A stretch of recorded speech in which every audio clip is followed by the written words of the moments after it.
everyone. Welcome to another podcast episode of CareEdge Ratings. I am Khyati Shah, Lead Analyst, CareEdge Ratings. Today, we are going to delve through data and insights to understand the dynamics of MSME lending.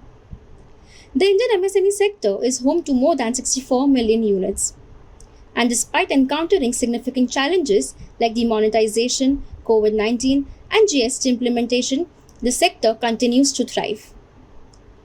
Various policy initiatives by the Government of India, the Reserve Bank of India, and other stakeholders have facilitated improved credit accessibility, thereby fostering overall growth.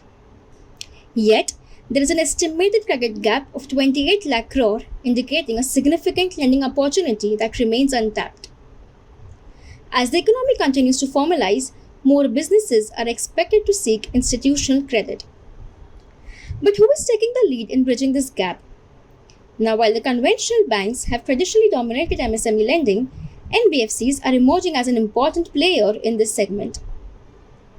They have reported a threefold year-on-year growth in FY23 compared to both public and private sector banks. This growth is attributed to their focus on the underserved markets by leveraging technology for efficient underwriting and faster loan approvals. The growth momentum is expected to continue, with NBFC's credit to MSMEs projected to grow by 25% in both FY24 and FY25, followed by private sector banks' MSME book to grow by 15% and for public sector banks to grow by 10%. Now, beyond lending, the quality of assets is also an important aspect.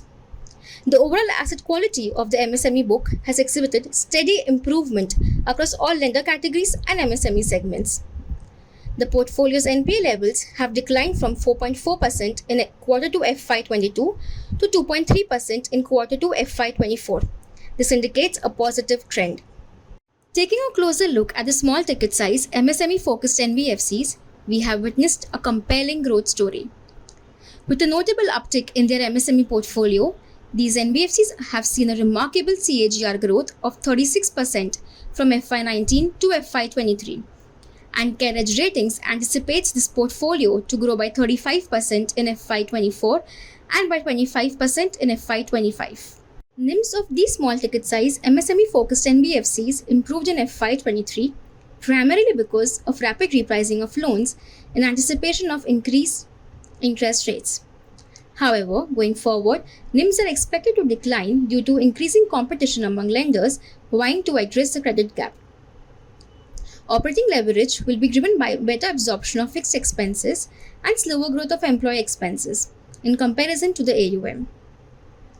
Going forward, credit costs are expected to increase due to an increase in the new to credit customers and microloans that are primarily unsecured.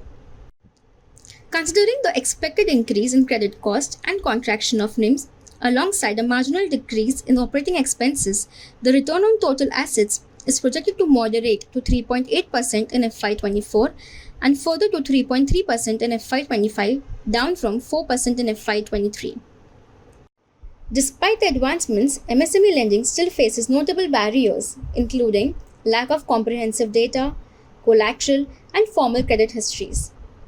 However, with the emergence of digital channels and initiatives like IndiaStack, access to funds for MSMEs is improving, paving their way for greater financial inclusion.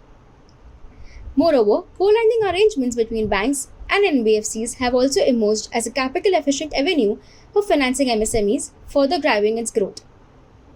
Overall, the credit growth momentum, along with improving delinquencies across all the segments, signifies an improvement in the financial health of MSMEs. That's all from our end. Thank you for joining us on this podcast on MSME financing.